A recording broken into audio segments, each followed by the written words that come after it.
suis André Bois. Je suis rédacteur en chef de Vibe Radio, qui est une radio de Côte d'Ivoire, donc journaliste.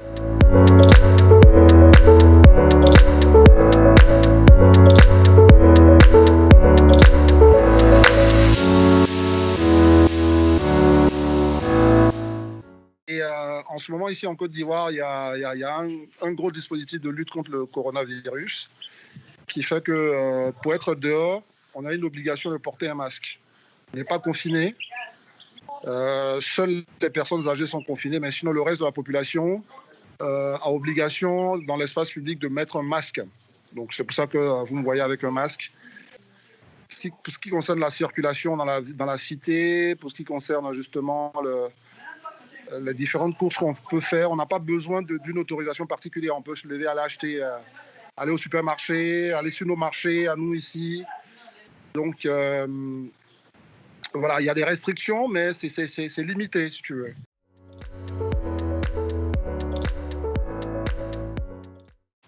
Tout cela a commencé le 16 mars. C'est à partir du 16 mars qu'on a commencé à mettre en place justement l'ensemble des mesures. Donc, et là, il y a le mercredi dernier, nous sommes aujourd'hui samedi, le mercredi, il y a eu une prorogation de la mesure de couvre-feu qui finissait et donc qui a été prorogée jusqu'au 30 avril.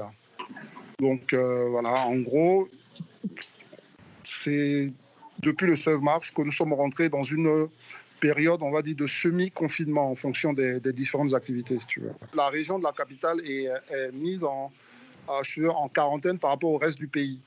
C'est-à-dire qu'aujourd'hui, on ne peut pas sortir d'Abidjan, qui est la capitale où je suis, pour aller vers l'intérieur du pays, qui est la capitale économique, pour aller vers la capitale politique, Yamoussoukro par exemple. Il faut une autorisation. Donc, il y a justement eu quand même quelques restrictions, parce qu'Abidjan, aujourd'hui, en Côte d'Ivoire, est l'épicentre de l'épidémie. Donc, on a plus de 90% donc, des cas qui sont justement dépistés, qui sont à Abidjan. Donc, du coup, Abidjan est mise en quarantaine par rapport au reste du pays. Il faut dire que la réponse, ou du moins ce qu'ils ont appelé ici la riposte face au coronavirus ici en Côte d'Ivoire, c'est faite en 2-3 étapes. La première étape, c'est que le gouvernement a d'abord fermé les écoles et a, dans un premier temps, réduit justement les rassemblements dans l'espace public à moins de 50 personnes.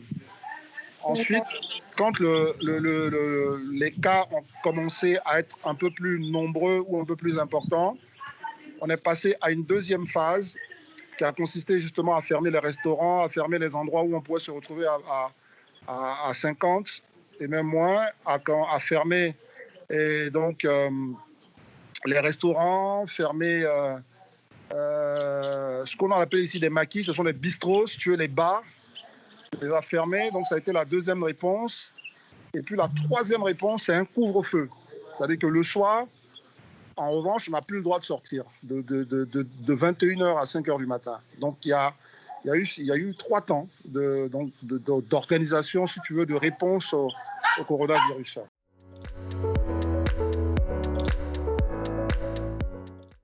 L'idée, c'est que le maximum de personnes ne sortent pas. On doit sortir que pour des choses essentielles. Sauf que, comme l'ensemble de l'activité est informelle et que l'État ne peut pas agir en termes d'aide sur ces activités, les gens sont obligés de sortir.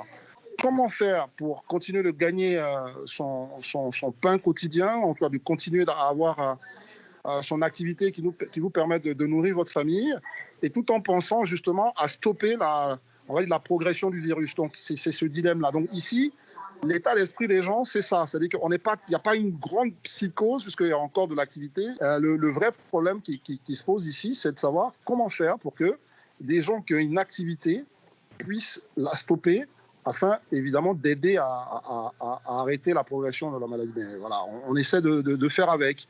Donc, sur nos marchés, il y a encore nos mamans, voilà, les artisans qui sont encore sur les marchés. Et en revanche, on voit que le port du masque commence à progressivement prendre être beaucoup plus populaire, parce que c'est vraiment l'une des solutions pour éviter un confinement total comme on le voit en France.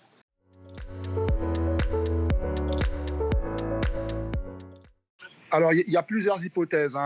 L'une des premières hypothèses, si on se base sur ce qu'a dit par exemple le professeur Raoult de Marseille, c'est que vu qu'ici en Afrique, on a beaucoup utilisé des antipaludéens, on a beaucoup été traités aux antipaludéens, ça peut déjà constituer une première barrière. C'est l'une des hypothèses. L'autre hypothèse, c'est que très tôt, quand les premiers cas se sont signalés, sans avoir opté pour le confinement total, ici, il y a eu une vraie politique, on va dire, de gestes barrières, c'est-à-dire de la distanciation et bien sûr le lavage des mains. Je pense, moi, à mon avis, que ça aussi, ça a contribué. Parce qu'aujourd'hui, j'aurais pu faire un reportage pour te montrer que sur les marchés, dans les places publiques, pour entrer dans un supermarché, pour entrer dans un endroit, dans un commerce, on est obligé de se laver la main, donc on est obligé de garder de la distance. Donc ça a créé, je pense, une sorte de barrière déjà qui permettent aux gens voilà, de ne pas faire la maladie. Donc ça, pour moi, déjà, ça a été l'une des choses. Il y a aussi, si vous avez suivi, récemment, il y a eu un débat autour du BCG, qui est le vaccin contre la tuberculose.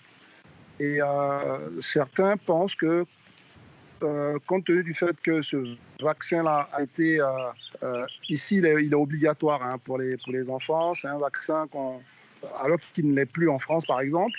Donc, il a pu être... ce vaccin a pu aussi expliquer, parce qu'il y a des tests qui se sont faits même en France, en Australie, tout ça autour du BCG. Donc, il peut expliquer aussi cette, voilà, on va dire, cette contagiosité qui est moindre ici en Afrique. Bon, il y a quelques hypothèses comme ça. En revanche, c'est vrai que la crainte, je vous disais, c'est que comme notre plateau sanitaire et hospitalier n'est pas très au point, beaucoup craignent que s'il y a un afflux de malades, on soit complètement débordé. Donc c'est ça c'est vraiment une vraie crainte. Et donc pour le moment, on n'en est pas là. En Côte d'Ivoire, on est autour des 760 cas, ce qui fait que c'est totalement gérable. Mais on se pose la question, si on se retrouve face à un afflux de malades, comme on a pu l'observer en France ou aux États-Unis ou ailleurs, comment le système sanitaire pourra gérer cet afflux-là, sachant qu'il n'est pas au point du tout. Ne même pas vous cacher c'est un système sanitaire qui est extrêmement faible, extrêmement défaillant.